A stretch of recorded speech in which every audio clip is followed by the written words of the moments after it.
오늘 우리에게 주신 하나님의 말씀 보도록 하겠습니다. 창세기 27장 20절로 29절 말씀입니다. 생명의 샘가 3월 17일 월요일 말씀, 분별하지 못하고 축복하였도다. 함께 읽겠습니다.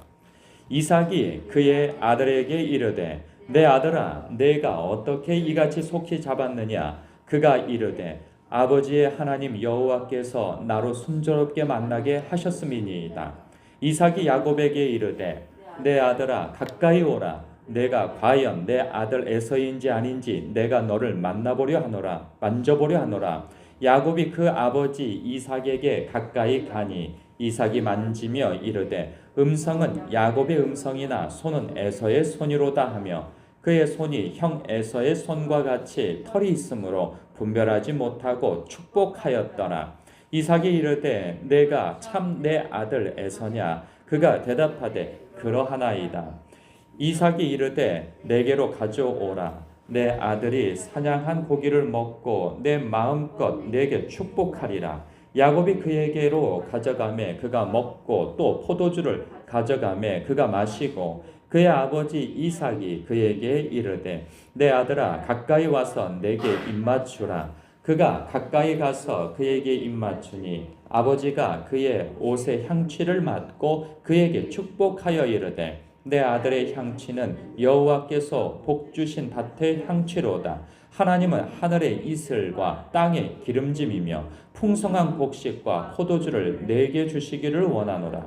만민이 너를 섬기고 열국이 내게 굴복하리니 내가 형제들의 주가 되고 내 어머니의 아들들이 내게 굴복하며 너를 저주하는 자는 저주를 받고 너를 축복하는 자는 복을 받기를 원하노라. 아멘.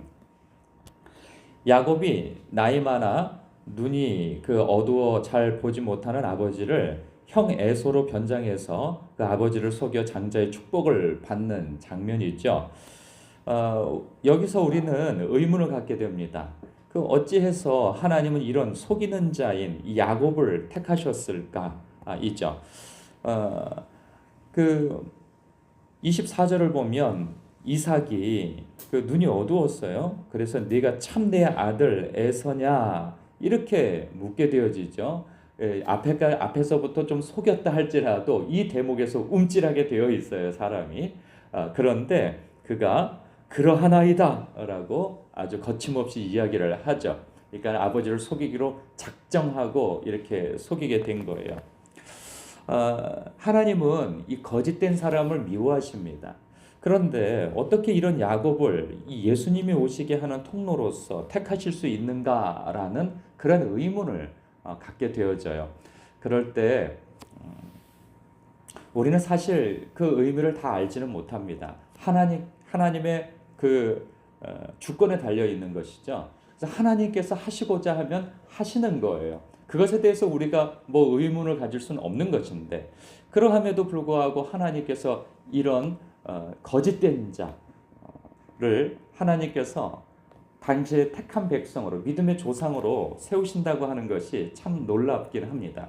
근데 여기에서 그래도 은혜의 지점을 찾는다면 하나님께서 이런 거짓된 사람도 하나님께서 택하셔서 하나님의 백성으로 빚어가신다는 사실이에요.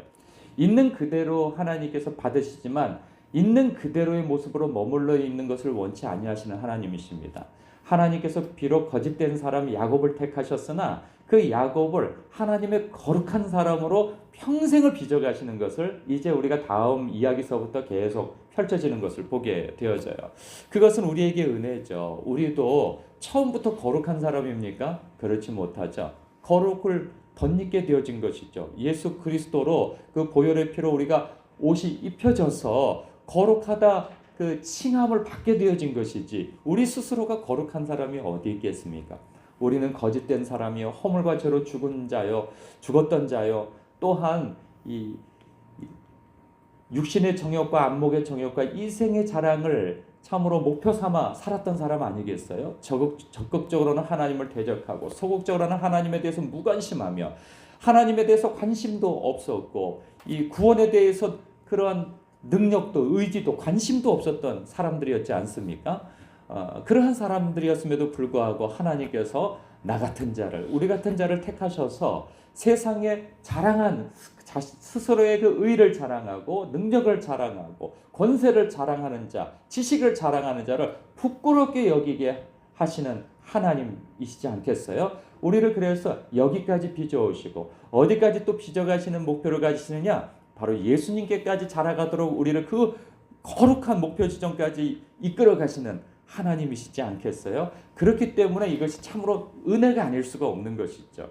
그래서 은혜의 한 표상으로서 야곱의 삶을, 하나님의 택하심을 보여주셨다 생각합니다. 그런 부분에서 우리가 용기를 갖지 않을 수가 없게 되어지는 거예요. 그렇죠. 하나님은 우리의 있는 모습 그대로를 받으시지만 그 있는 모습 그대로 머물러 있기를 원치 아니하시는 하나님으로서 우리를 거룩한 이 성화의 과정 속에서 예수님께까지 닮아가도록 우리를 이끌어 가신다 하는 사실 앞에, 그렇지, 나 같은 자도 택하시는 하나님, 그러나 나를 예수님께까지 자라가게 하시는 주님을 의지하며 또 신뢰하며 주님 앞에 나를 맡겨 말씀으로 이끌림 받아 사는 그러한 삶에 있어서 우리가 자부심을 갖지 않을 수가 없는 것입니다. 결코 나를 포기하지 아니하시는 하나님, 이 야곱의 삶을, 야곱을 붙들고 결코 포기하지 아니하고 거룩한 하나님의 백성으로 빚어가시는 것을 이제 앞으로 우리는 보게 되어질 것입니다.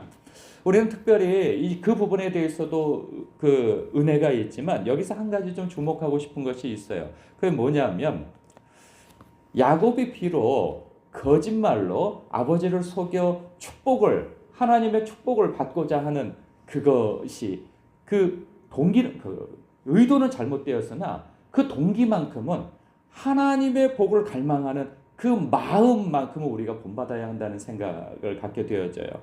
우리가 세상이 주는 복이나 번영, 그리고 세상 것에는 어떤 방법과 수단을 간구해서라도 그걸 붙잡으려고 하거든요. 그러나 하나님의 것, 거룩한 것, 영적인 것에 있어서는 얼마나 양보를 잘합니까? 그리고 얼마나 고상합니까? 그래서 두 가지 중에 하나를 택하려고 든다면 세상의 것을 붙잡으려고 하는 경우가 얼마나 많습니까? 세상의 재미, 즐거움, 번영, 축복, 그 세상의 어떤 성공, 세상으로부터 받는 인정, 이러한 것들은 우리가 굳게 붙들려고 하고 그냥 방법을 강구하고 수단을 강구하고 온 마음과 뜻을 다해서 그것을 붙잡으려고 하는 이 세대 가운데에서 거룩한 열망을 갖고 하나님의 것을 기뻐하고 하나님으로부터 말미암는 복을 더 받으려고 하는 그러한 욕심이 나에게 있는가 돌아볼 만하다는 생각이 듭니다. 사실은 야곱은 이렇게 아버지로부터 그 축복을 받았으나 실제로 아버지로부터 뭘 받지는 못합니다. 그 뭐 재산을 아버지로부터 물려받는가, 그렇지도 않아요. 그는 그 형을 피해서 도망갔다가 결국은 20년 동안 고생해서 자수성가해서 아버지께 돌아오지 뭐 아버지로부터 뭘 물려받지는 않아요. 그냥 자기 힘으로 사실 그 모든 부를 얻게 되어지고 그러는데, 결국은 그러니까 하나님의 복을 받았다 해서 아버지로부터 큰 무슨 유산을 물려받고 그런 것이 아니에요. 그러니까 하나님 나라를 물려받는 복, 그리고 하늘의 복을 물려받았던 것이죠. 그래서 믿음의 조상으로서 그가 세워진 것, 이것이 그에게 큰 복이 되어졌던 것이죠. 우리도 그렇습니다. 이 시간에도 저와 여러분이 하나님으로부터 말미암는 복을 간구하기 위하여서 누구보다도 주님을 사랑하여서 그 욕심으로, 그 선한 욕심으로, 거룩한 열망과 욕심으로 하나님께 나온 거 아니겠어요? 이 새벽에 나올라 치니까 오늘은 차를 안 몰고 걸어왔어요.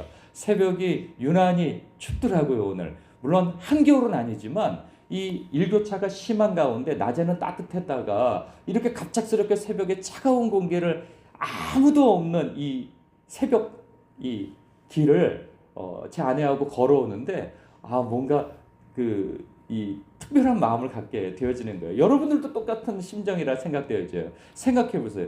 왜 다른 사람들 다 자고 있는 이 새벽에 왜 이 새벽 공기를 가르면서 이 아버지의 집에 나왔겠어요?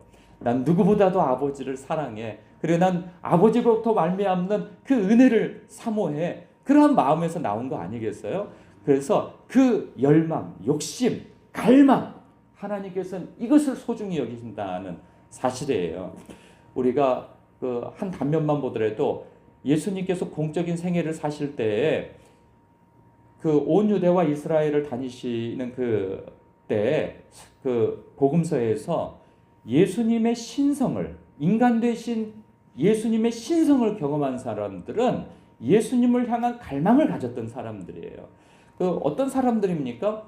그 안진뱅이, 눈먼 바디메오. 그가 예수님을 부르짖을 때 사람들은 막 만류합니다. 예수님, 이 바쁘신 예수님을 붙잡는다고 해서 막 소리 질러서 잠잠하라, 조용하라. 그러나 예수님, 당신 아니면 나는 망합니다. 죽습니다. 나는 이렇게 거지와 눈먼 자로서의 삶으로서 끝날 수밖에 없습니다. 내가 당신 만나야 이 문제를 해결함 받을 수 있습니다. 라고 하는 그 갈망을 가지고 주님을 부르짖었을 때 주님께서 만나주시고 내가 무엇 해주기를 원하느냐? 눈뜨기를 원합니다. 해서 눈을 뜨게 되어진 거 아니겠어요? 예수님의 신성을 경험합니다.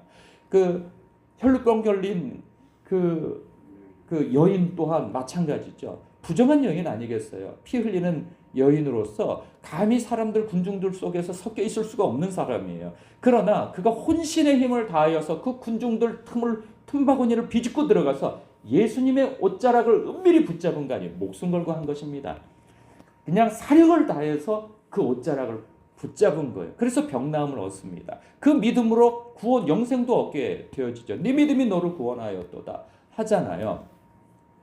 예수님을 향한 갈망, 그것이 그녀로 하여금 구원을 받게 한 것이죠. 병나음의 역사를 얻게 되어졌고 예수님의 신성을 경험하게 되어진 거예요. 문둥병 환자들은 또 어떻습니까? 그가 사람들 앞에 나타날 수 없음에도 불구하고 예수님께서 오시는 길에 숨었다가 목숨을 걸고 예수님 앞에 자신의 모습을 드러내 보이면서 당신께서 원하시면 나를 깨끗하게 하실 수 있나이다 하고 군중들 앞에 몸을 내보이면서 죽기를 각오하고 주님 앞에 나오거든요. 그 갈망이에요. 갈망.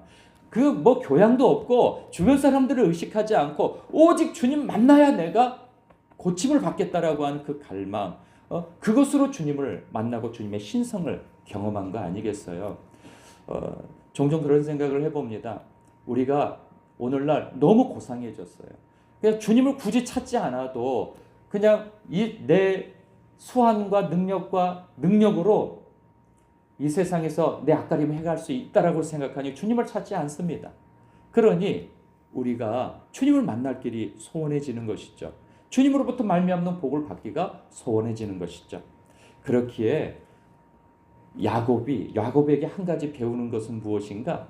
내가 하나님으로부터 말미암는 그 복을 받지 아니하면 나는 안 돼라고 하는 그 절박한 심정 가운데 속이는 것은 잘못됐으나 그 갈망 하나, 그 절박한 가운데 하나님의 복을 받겠다고 하는 이 마음 하나는 우리가 받아야 되겠다 하는, 붙잡아야 되겠다 하는 생각을 갖습니다. 오늘도 하나님 앞에 간절한 마음을 가지고 하나님 앞에 간구하고 주님, 내가 세상이 주는 복이 아니라 하나님께서 주시는 그 복을 간구하나이다 라고 하면서 주님 앞에 간구하시는 그런 귀한 시간 되시길 주님의 이름으로 축복합니다. 기도하겠습니다.